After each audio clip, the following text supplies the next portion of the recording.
Episode 63. Jimmy Song says Bitcoin Cash is fiat.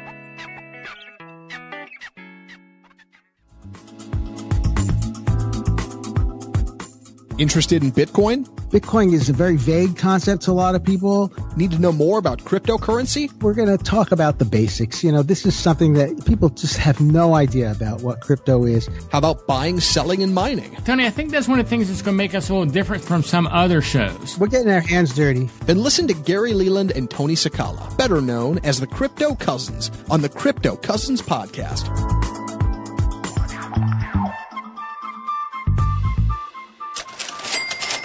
This week's price. This week's price in Bitcoin, $6,358. That's up $104 or 1.6% over the last 7 days. Howdy, howdy, howdy. Gary Leland here. And this is Tony Sakala. And we are the Crypto Cousins. Hey, Tony, what's going on, dude? Well, we are the Crypto Cousins for just about a year now. Getting ready to close. Speaking of the year, let me do my promotion here. Our cryptoversary is coming up on September 28th. That's like 10 days from now. It's coming up. So September the 28th, we are having a party in Dallas called the Cryptoversary. It's our first year Cryptoversary. If you're in Dallas, Fort Worth, you really need to come. But if you're anywhere and you have some airline miles or whatever, you should come to Dallas. Go to on Facebook. We have a place thing on Facebook and on Eventbrite. So go to cryptocousins.com/party if you're on Facebook, or cryptocousins.com/party2, the number 2 on Eventbrite, and go ahead and get the info and register, because I think this is going to be a pretty good time. We're going to have a lot of fun. It's, the agenda is to just come out and have fun and meet other people and have a drink and enjoy yourself. And it's a good time of year to be out in Dallas. So we're going to talk about crypto, Bitcoin, and it's not a formal thing. I mean, it's just a party. It's just a party. We've got us an area reserved that I can't remember the name of the place, but if you go to the links, cryptocousin.com/party or cryptocousin.com/party2, if you go to either one of those, you'll see the whole kit and caboodle. That place has got the best margaritas in Dallas, supposedly. It's on the walking trail. I don't know how many you might get tired of talking to me and want to go for a walk. But Katy Trail Ice House. Katy Trail Ice House. So come on down to the Katy Trail Ice House on the 28th, which is a Friday, and I think it's like 6 o'clock. I want to see you there. We're going to have a good time. I mean, it's rare that you just go to something and you just party, and that's what we're liking. I guess we could do our anniversary show next week, but maybe we should do it the Tuesday after the party. We could recap what happened at the party. And we could get some quotes from people. Get some great Bring a quotes. voice That's recorder great. and bring a voice recorder, and we could ask people stuff and play on it. So also then, that's another reason to come, so you can have your chance to get on the Crypto Cousins podcast. Exactly, and promote your ICO. No, yeah. Hey, also, don't forget, BitBlock Boom is taking applications for speakers right now, because that's going to be, when is that going to be? June 22nd, 2019. Next year. So we're ahead of the game on this one. Last one we started like about 2 months. Yeah, we didn't have a lot of time. We pulled it together though. Yeah. So go to bitblockboom.com/speaker-forum. Or if you just go to bitblockboom.com up in the top. Up in the top. Just see it right in the menu, speaker forum. Yeah. And fill in. And, we're looking for people talking about Bitcoin, Lightning Network, Bitcoin as a sound money, those type of topics. It's really a Bitcoin maximalist event, and which means we're focusing on Bitcoin. We feel like there's a lot of great innovation in the Bitcoin space that we don't need to create yet another coin to do something different. Yeah, this is a Bitcoin maximalist event. According to Saifedean, it was the first Bitcoin maximalist event in North America he'd ever been to. Yeah, we really enjoyed hearing from Saifedean and helping him to kick off his book tour for the book, The Bitcoin Standard. Yeah, so one more. This is just a little housekeeping before we get into the show. And those who are used to us know that we do a little bit. We got one more thing. We're going to be at the Future of Blockchain Conference. What's that, October 13th? Friday, October 12th, and Saturday, October 13th in Dallas, in Frisco, Texas, is the Future of Blockchain Conference. So if you're interested in all things blockchain, there's educational days, and there are expo days, and there are, talking days, and they're bringing in folks to do a lot of training, and we're going to have people speaking on blockchain. I think a professor from SMU will be speaking as well, and so she's put together a really good lineup to look at the blockchain in general. Yeah, I think it's a good lineup. I'm not the biggest, most knowledgeable person on the technology of blockchain itself. I'll be real upfront with that. So some of it may be interesting. I'll probably learn something myself, I would assume. But we're going to have a table there with our Crypto Cousins stuff on it, and then I'll be doing some interviews and hanging out. And Tony will be stopping by, and I probably even will get a pass for my wife, so you'll be able to meet my wife so she can come work the table. I need to put her to work.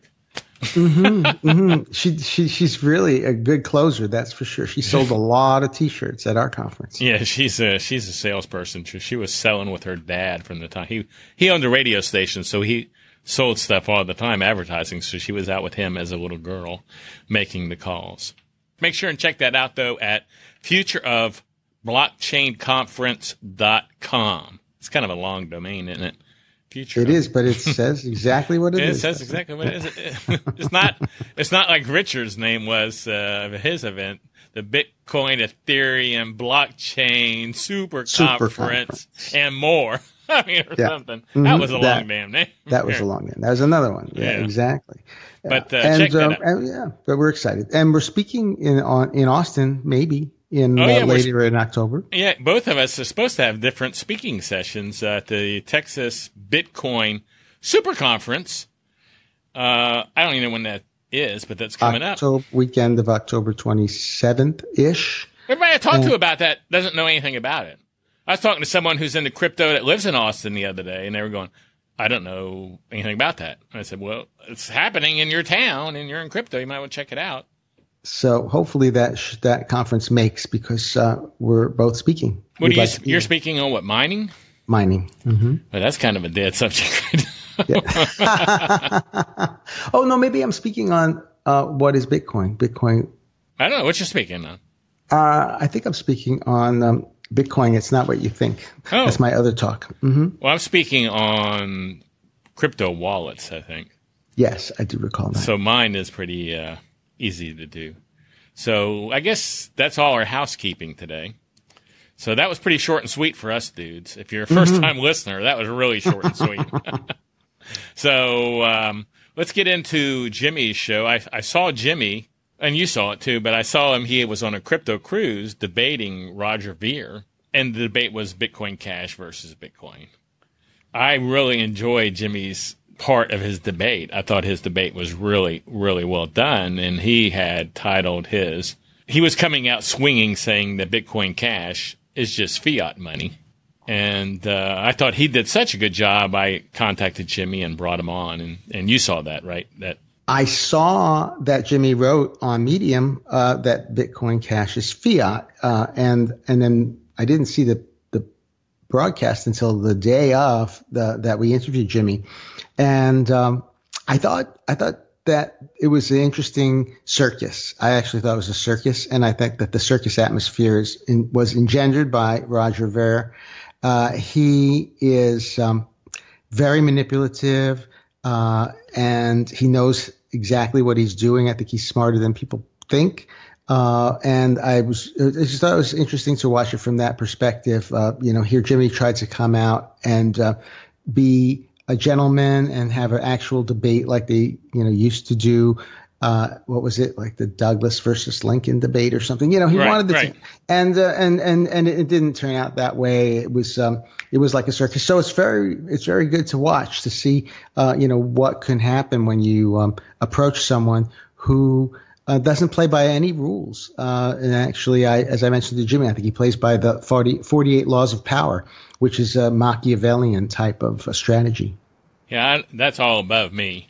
So I'm going to say that it was kind of like a professional debater against P.T. Barnum. There you go. Yeah, I mean, it's something to watch. Yeah, he was doing some strange stuff, and then we got Tone Vays in the mix. Yeah, and Tom Vase, well, he did another one, so we may want to get him on his. And his debate was also well done, but it didn't seem like Roger was as P.T. Barnum to Tone as he was to Jimmy. Yeah, he was really geared up to rattle Jimmy. I think the Tone thing was actually it was like an add-on because they had extra time and Jimmy was like, no, I'm done, with the format. He really wanted to stay with the format. And Tone was in the pool. He was like swimming with Leah. And that's why he didn't have a shirt on during the debate. He just got out the pool and walked up there. He was wet. I saw him. His bathing suit was wet. So, he was, and Leah gave him a towel and he toweled down and he's like, all right, give me the mic, man. And so he really, that was, he was really, off the cuff. Yeah. It was really. So, and which was also good. If you get a chance, go to YouTube and watch those. It's really kind of interesting. But let's get on to, I guess, Jimmy's show. This is Jimmy's third time on the show. It is. That ties him with Trace Mayer. Mayer. Person with 3. Yeah, no, Trace has got 3. But Trace's third was just a clip he sent in. That's true. So I don't know if that really counts. Maybe that's 2.5. Yeah, that's more 2.5. Jimmy's number 3. Okay, so Jimmy's our first 3-time person on the show. You want to go over his bio in case someone doesn't know who Jimmy is, and then we'll go into the interview? Sure thing. Jimmy Song is a Bitcoin developer and entrepreneur based in Austin, Texas. And he attended the University of Michigan and graduated with a degree in mathematics in 1998. He has a background in software engineering and blockchain and is an advocate of sound money for the benefit of society. So that's Jimmy's quick bio. He's also an outspoken leader and educator in the cryptocurrency world with over 83,000 followers on Twitter and over 14,000 followers on Medium and YouTube. And we're trying to get him to make an appearance at get involved with BitBlock Boom next year, which is not set in stone yet, but we're talking to him about it. We're in discussions. We're in negotiations. In negotiation, yes. The negotiations are going strong. Well, not really, not very strong at all. We talked for 5 minutes the other day after the interview. But for us, that's pretty strong. Yeah. So let's go to the interview with Jimmy, and this is Jimmy Song claiming that Bcash is fiat. Well, Jimmy, thanks for coming on the show again. This is another appearance of you on the show, one of our favorite guests, one of our Texans guests. Oh, thanks for having me, guys. It's always a pleasure to talk to some fellow Texans. Hey, I just want to ask you one question, a Texas question. When you go to events, like I saw you on the last event I saw you at was the cruise, the crypto cruise, I guess, and you have on your hat, which I'm very used to, and your boots. Do people give you a hard time? Well, not really. It's not a crypto question, but it's just a Texas question.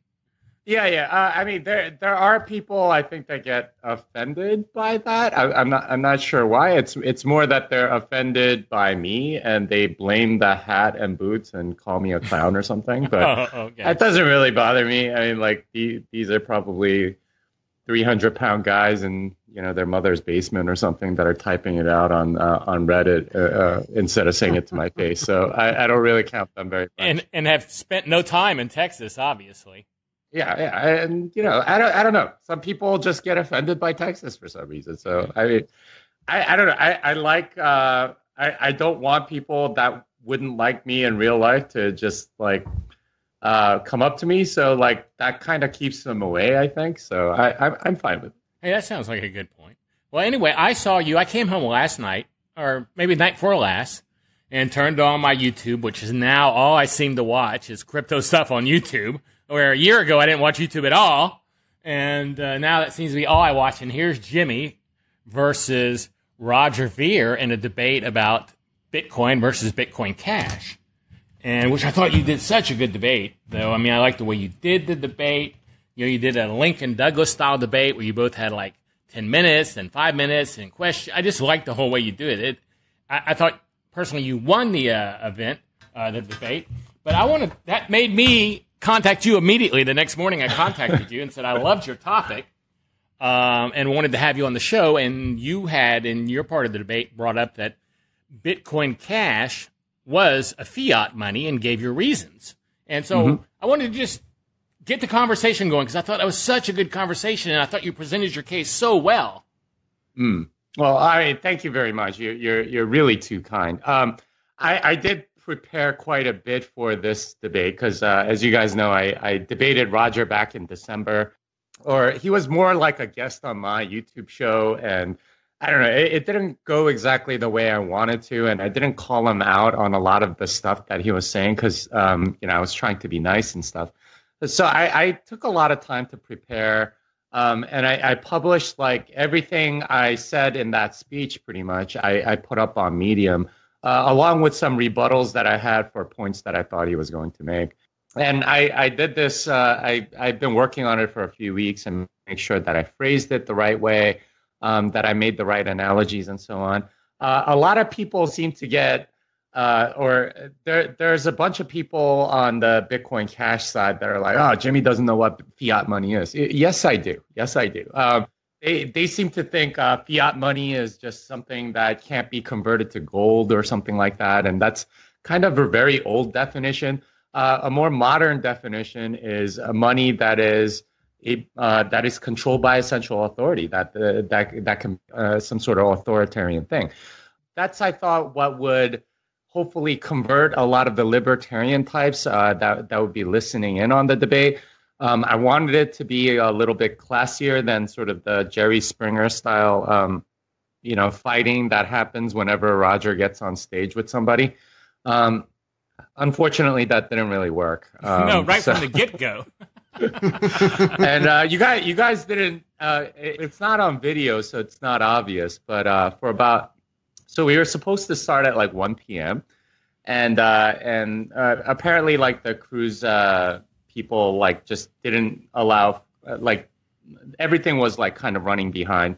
And what the hell? Like it's on the pool deck. Like every other part of the conference was like in like the theater where, everyone can like sit and everything else. But for some reason, they moved this one up to the pool deck. So it was like kind of an awkward situation.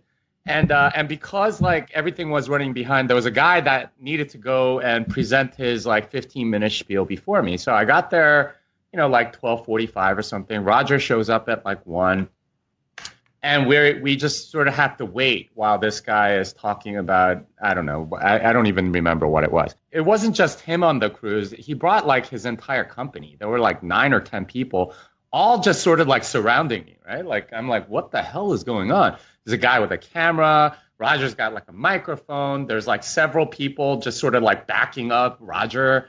And they're just like, hey, we didn't agree to this debate format, blah, blah, blah.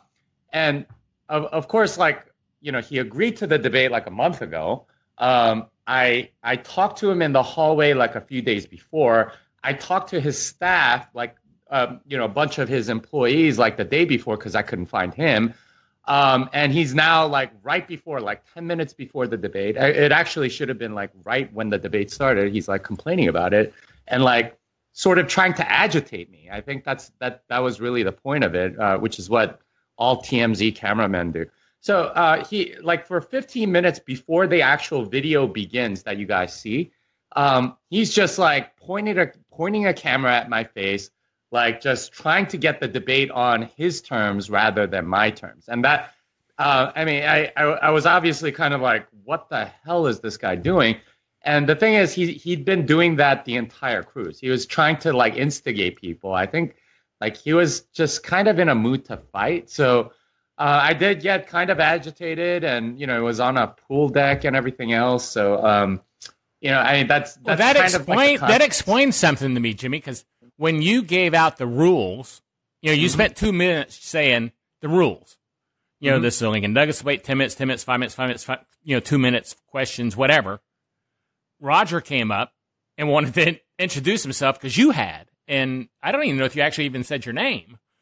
But he was like really insistent. And someone even got him a mic so he could like introduce himself because you got to talk and you were like really frustrated with it. So I was kind of going, well, I got frustrated really quick, but there was a lot of stuff that led up. He was claiming like he wanted at the end to like poll the audience to see, who won the debate. And of course, like 10 of his employees are in the audience. I don't have any of my employees in the audience. He's been giving out like free T-shirts to people all week. And and he's like, didn't have women wearing BCH bikinis. Yeah, bitch please T-shirts or whatever. I mean, it was just kind of like he was asking for kind of ridiculous stuff. And I was just like, I had to like go away from him and like sit somewhere else for a little bit before the debate. But he kept trying to press my buttons, like that's his thing. He wants it to be very Jerry Springer, very TMZ, like very lowbrow. I was aiming for a higher quality debate, which is why I prepared so much. I wanted to make sure that I made a case instead of just calling names or judging by, who loses their cool or something like that. I didn't want it to be like political. I wanted it to be more about the economics, which I think I thought he would respond better to than the technical aspects of it. I could have talked about RBF or SegWit or something like that, but I knew he didn't know very much about that stuff. So I wanted to keep it at an economic topic. And, well, I think he actually complained that you had notes and that he didn't have notes, that you were prepared. And he was like, I didn't know we could do that. I was kind of confused on that comment, as though he's going, I didn't know I could prepare. I mean, yeah, I was confused on that. Am I right? The strange thing was, you published your article September 10th on Medium. It was very clear to me that what the format was going to be.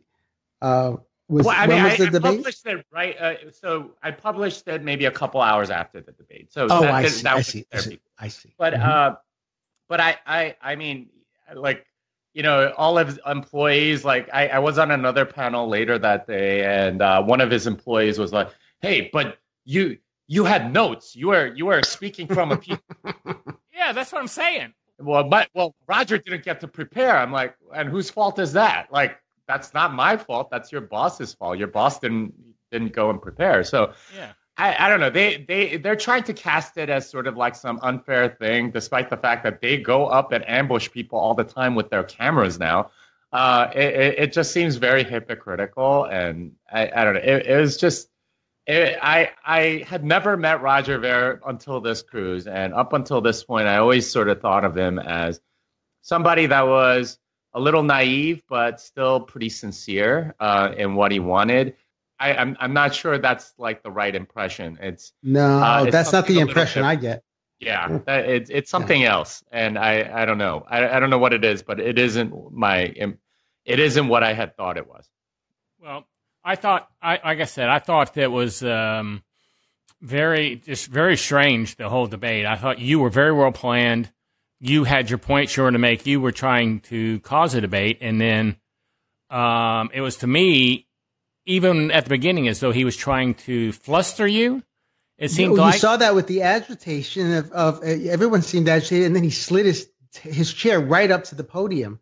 Well, not only that, I don't know if just watching the video, I'm like, oh my gosh, he's like trying to distract me the whole time. That's what I thought. He's like grabbing stuff from the podium. He's like placing water up there. He's he's trying to like make gestures so I would see him out of the corner of my eye and stuff like that. Just like over and over again. It's like, wow, that's really kind of lowbrow. It's like he doesn't think people will notice this stuff, I guess, or he does it by instinct. I have no idea, but it's just, it was just a very strange situation. Well, your first 10-minute session, you went first, and your first 10 minutes, you really played your points out as to why you thought the Bitcoin Cash was a fiat money, and then he got up for his 10 minutes, and he said one sentence. Yeah, well, he offered me the bet. He said, "Well, I'll offer to bet $1 million," and then he said, "Oh, that's just a bunch of nonsense that he said." Right, and I look forward to refuting every single point during the question and answer because I don't have a notebook. Okay, so you didn't come in prepared with any sort of speech. You didn't even come prepared with a pen and paper. It was just really kind of strange that this was I mean, I had practiced this with other people. You took it serious. I thought he would bring up certain points that I thought would be decent counters to mine, and I had preparations for those counters and stuff. He didn't do any of that. He just said, it's a bunch of nonsense, as if that's enough. I mean, like he had. There's one quote from that debate. I think later on when he was talking to Tone Vays that I think revealed a little bit of his psychology, which is I was the reason that Bitcoin was popular, and I'm going to do it again with Bitcoin Cash. I think he honestly believes that he's the real reason, and that all of this other stuff is just like all the technical details and all that stuff doesn't really matter. It's his promoting abilities, and it's his like evangelism of Bitcoin that made Bitcoin what it was. It wasn't about the technology or the scarcity or anything like that. And I think he honestly believes that he can do the same for Bitcoin Cash. Well, I do want to say in the beginning, on your part, you did start off your talk thanking Roger for the early days of Bitcoin, for how he did go into Bitcoin, and that you said that you thought that deep down he had a desire to help mankind, I guess, basically. But then it appeared that you might have been wrong. I still think that there's, he's got at least good intentions. I'm not sure that he's going about it the right way. I don't know. I don't know if you guys know what sea lioning is, but that's totally what he reminded. Yeah. Like I learned that term and I was like, oh my gosh, that's exactly what he does. Would you explain that to me? So sea lioning is this debating technique where you're just polite, but you don't make any points. And like whether or not you're polite or not, that's called sea lioning, right? Like just sort of like accusing the other person of being not civil, and that's really your only argument. And that's what he does over and over again, right? Like, I'm being so civil, and you're being all rude. Never mind that he's pointing a camera at me and like sort of jumping me in the middle of whatever. Like it's that's sort of the direction he's taken. Is he thinks that by looking civil, that makes him win the debate. Well, now also, before we go any further, I just wrote this down while you were talking, and for someone who did not see the debate, you had mentioned a minute ago, or when we were saying his first time he came up to talk, that all he did was really make the bet, and we didn't say what the bet was for anyone who didn't see it. But if I'm correct, he bet you $1 million in your choice of crypto.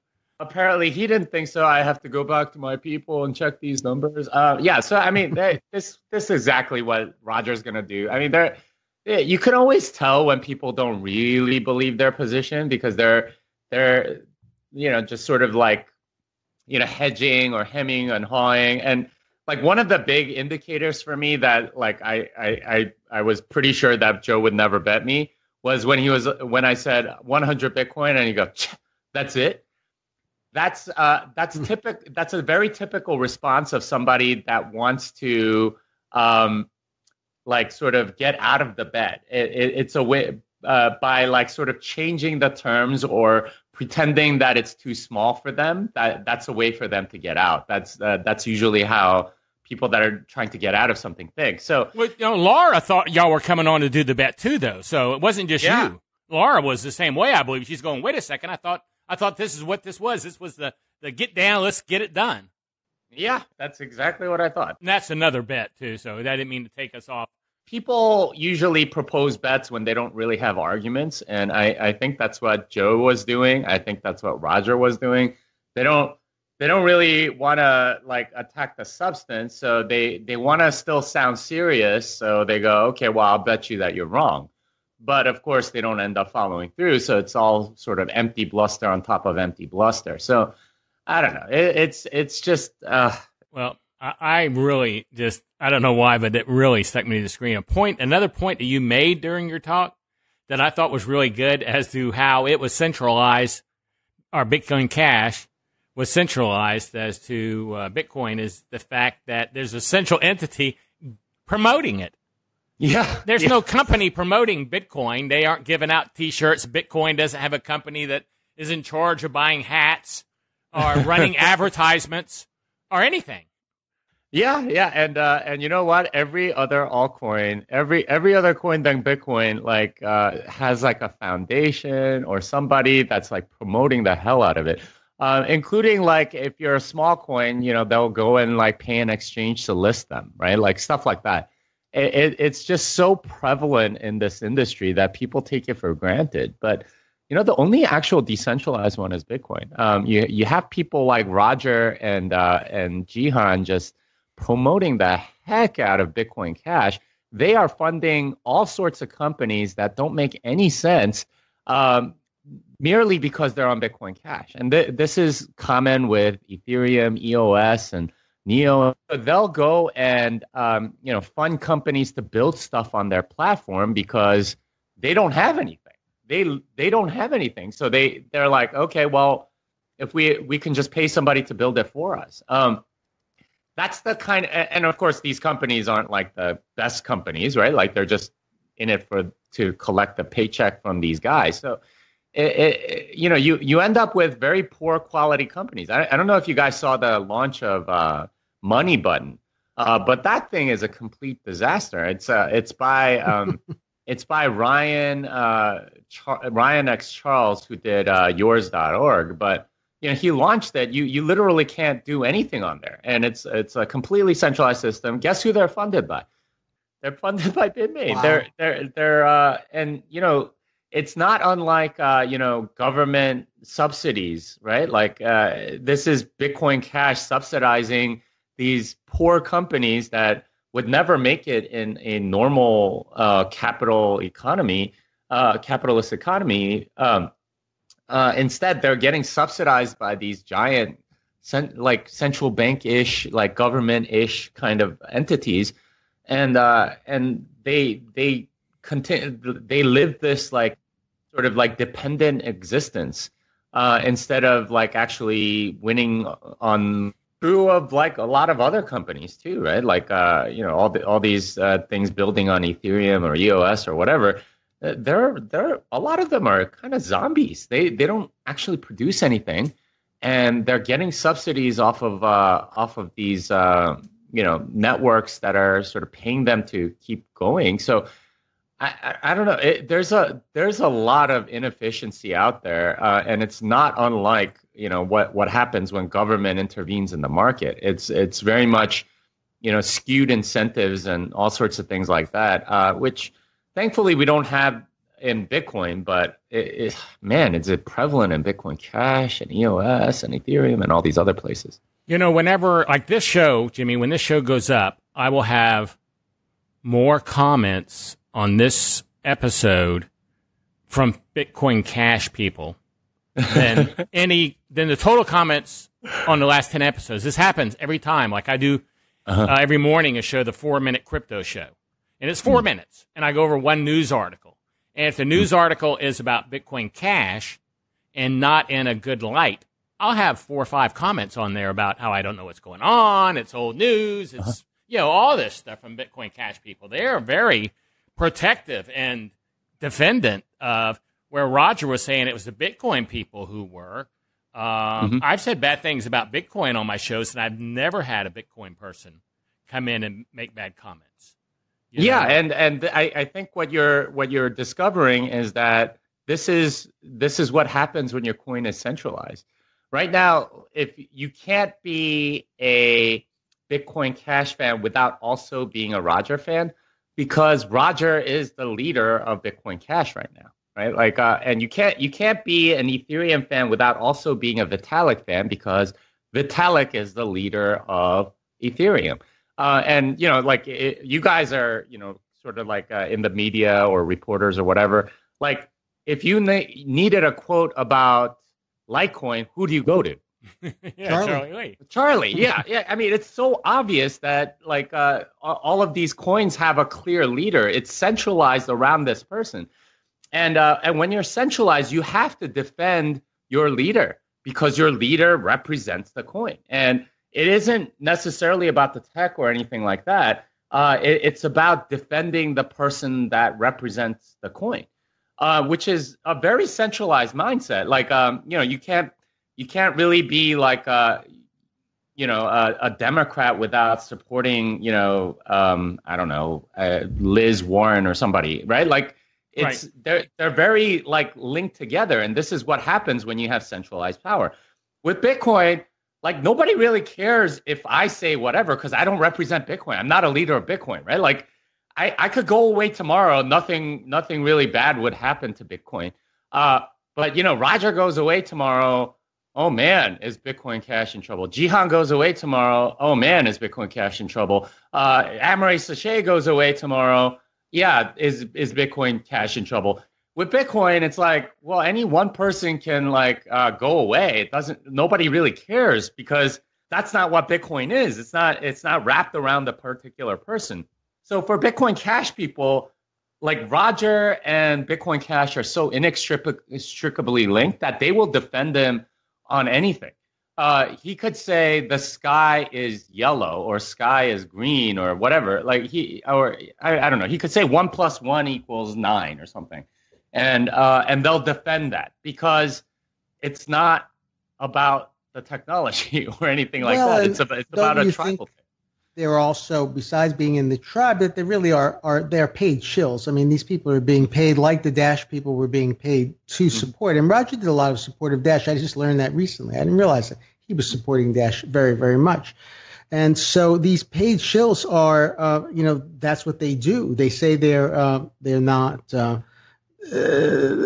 shills, but when someone's paying you to say something, you do that. I think there may be some shills.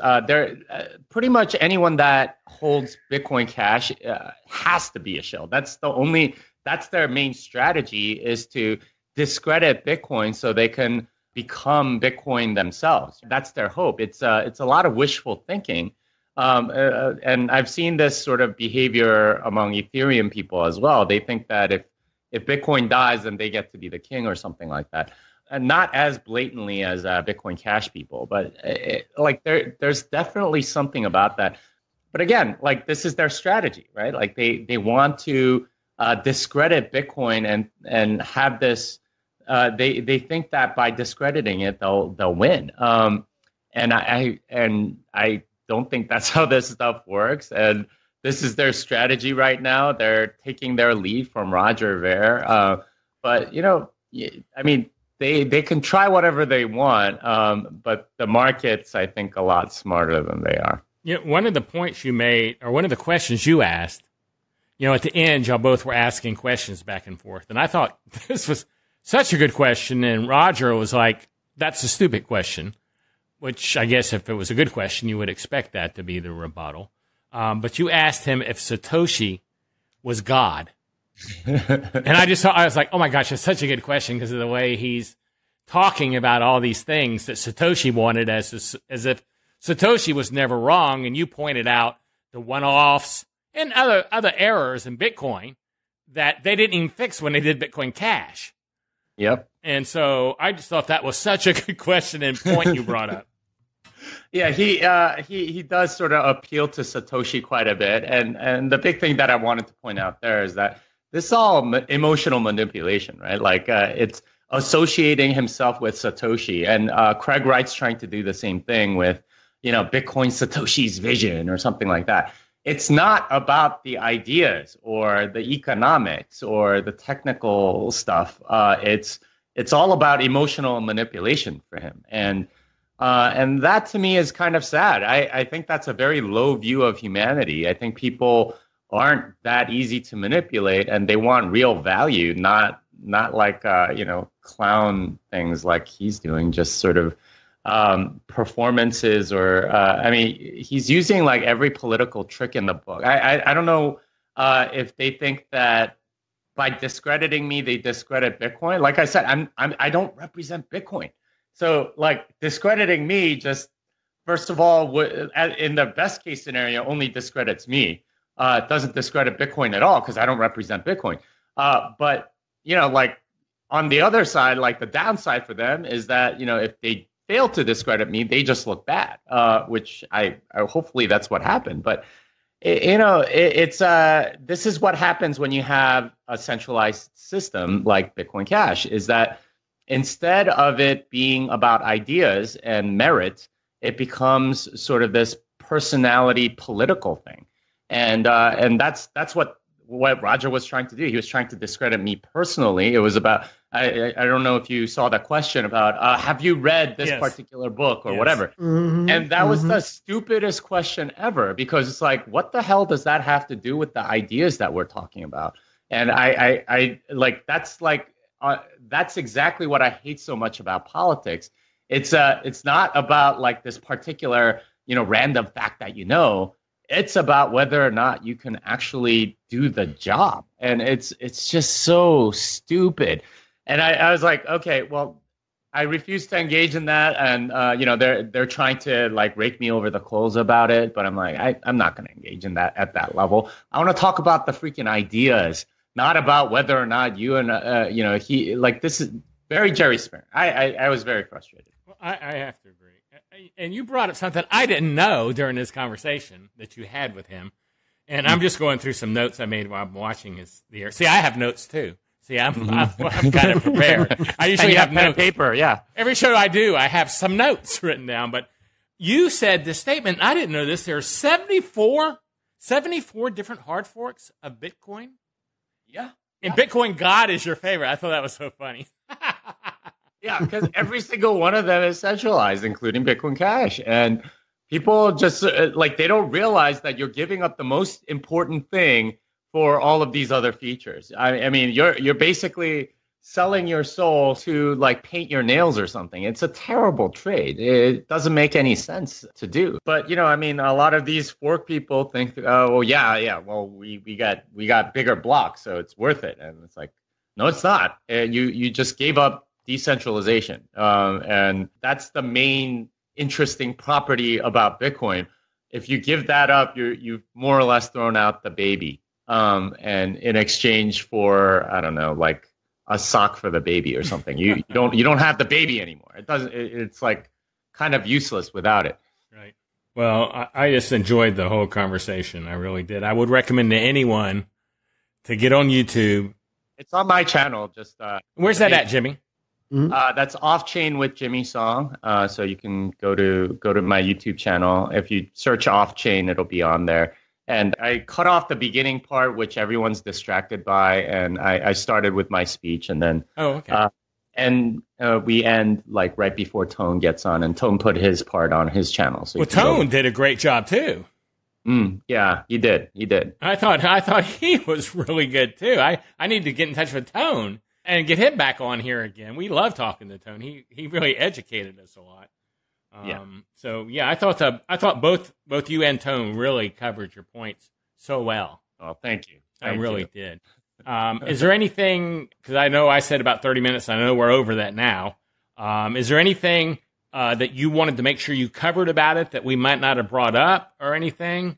Because I don't want to be missing something out and you go, gosh, I wish I got to say that. There probably is, but I mean, like it's fine. I covered the important stuff in that Medium post so that that's out there and people can read it and see my arguments in written form rather than speaking form, because obviously I was being distracted by Roger and like sort of agitated by him and everything else.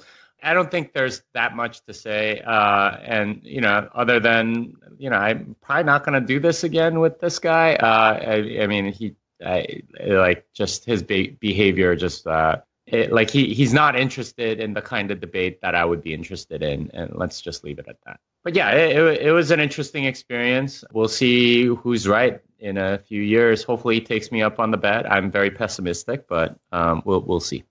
Tony, anything you want to say before we get out of here to Jimmy? Because I think I've been hogging up to talk.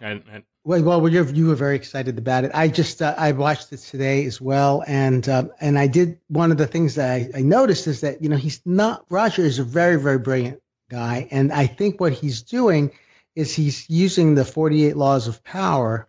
If you've read or heard of them, very, very succinctly, he really does know how to draw people out emotionally. He really knows how to manipulate people in a very, I would say, evil fashion.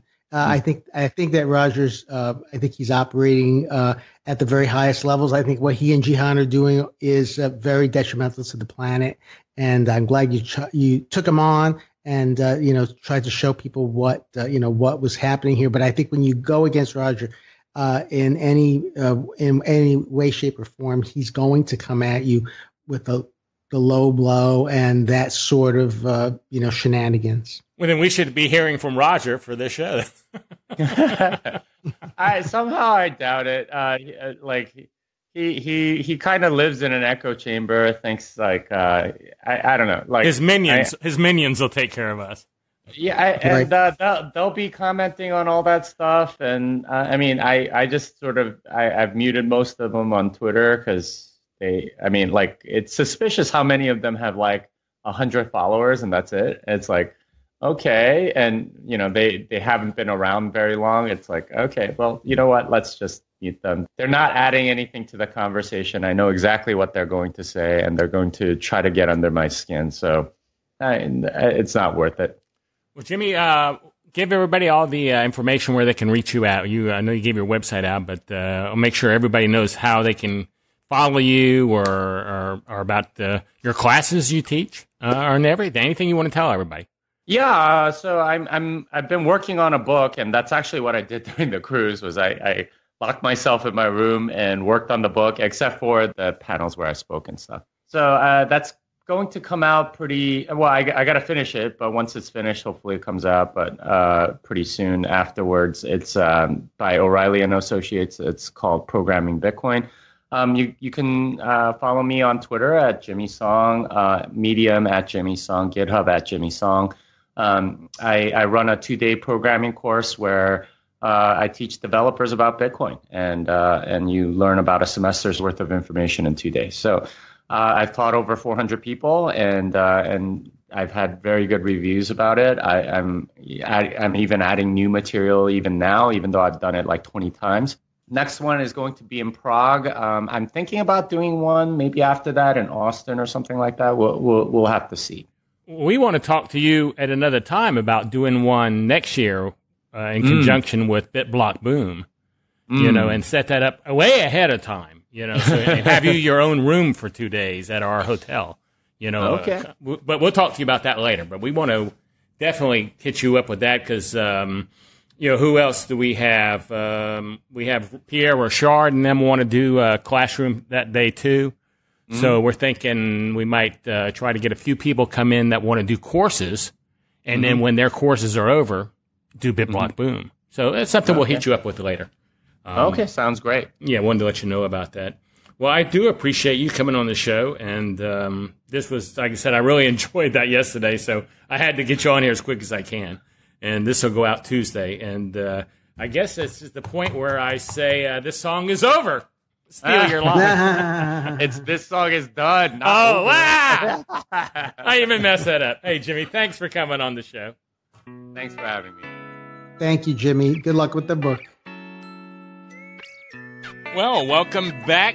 Welcome back. I enjoyed that interview. I like talking to Jimmy.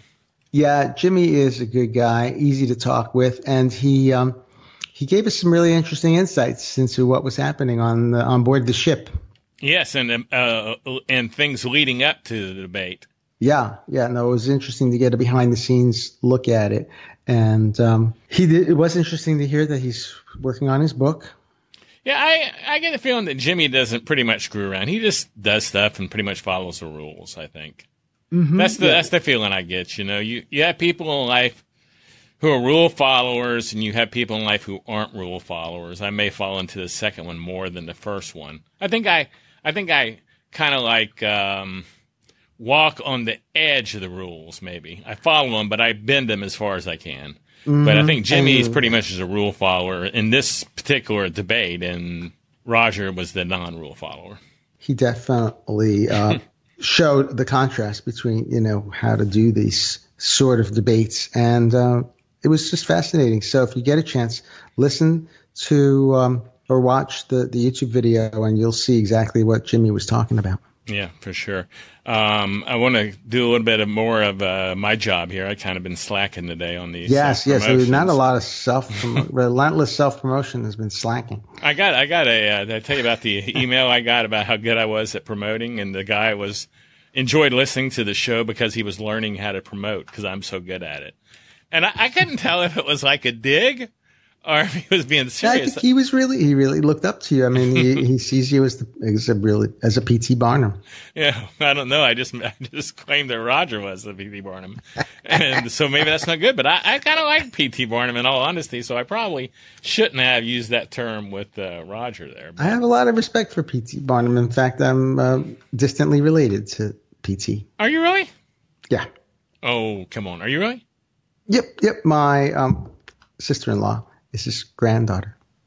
No lie. Well, that is cool. Mm-hmm. Wow, that is real cool. Her husband, I haven't met him. I've only met one of your brother-in-laws. That wouldn't be the youngest. Yeah. Mm-hmm. Well, that is really cool. You know, I'll have to tell her my P.T. Barnum quote I changed. Yes. You know, I think she would appreciate my quote. Mm-hmm. You know, as a matter of fact. And for those listening, you know, P.T. Barnum always said, I don't care what you say, or basically, I may not have it exactly right, but he always said, I don't care what you say about me, just spell my name right. I claim that P.T. Barnum was alive today, he'd say, I don't care what you say about me, just spell my domain right. Exactly. So I updated his quote. So, but be sure and subscribe to our show at CryptoCousins.com/subscribe. Also, check out our other show, 4 Minute Crypto, at 4MinuteCrypto.com. Our YouTube channels are youtube.com/CryptoCousins and youtube.com/4MinuteCrypto. And of course, yes, you can call us with questions at 747-777-9471. Or email us at thecryptocousins@gmail.com. And we do play those on the show occasionally. We haven't in the last few, but we do. Okay, we did a whole show one time on those. Mm-hmm. I love hearing those because we want to get a dialogue going on with our listeners, and they have some really good questions. They do, and we have some good listeners. So I guess that's about it, except, like I said, don't forget to go to CryptoCousins.com/party or CryptoCousins.com/party2, because you're just going to miss a good time if you don't. Oh, yeah, we're going to have a really We're not great charging time. anything. We're not making anything off it. You're just going to miss a good time. And I don't want you missing a good time when you hear about it on the anniversary show. So that's it for me, unless you got anything, Tony. Nope. Okay, well, adios. Love you guys. Thanks for listening to the Crypto Cousins podcast. Please share this podcast with anyone you know that is interested in cryptocurrency. Your friends can subscribe on iTunes at CryptoCousins.com/iTunes and on Android at CryptoCousins.com/play. If you want to know more about Tony or Gary, just go to TonySakala.com or GaryLeland.com. Make sure and join us on the next episode, and thanks for listening.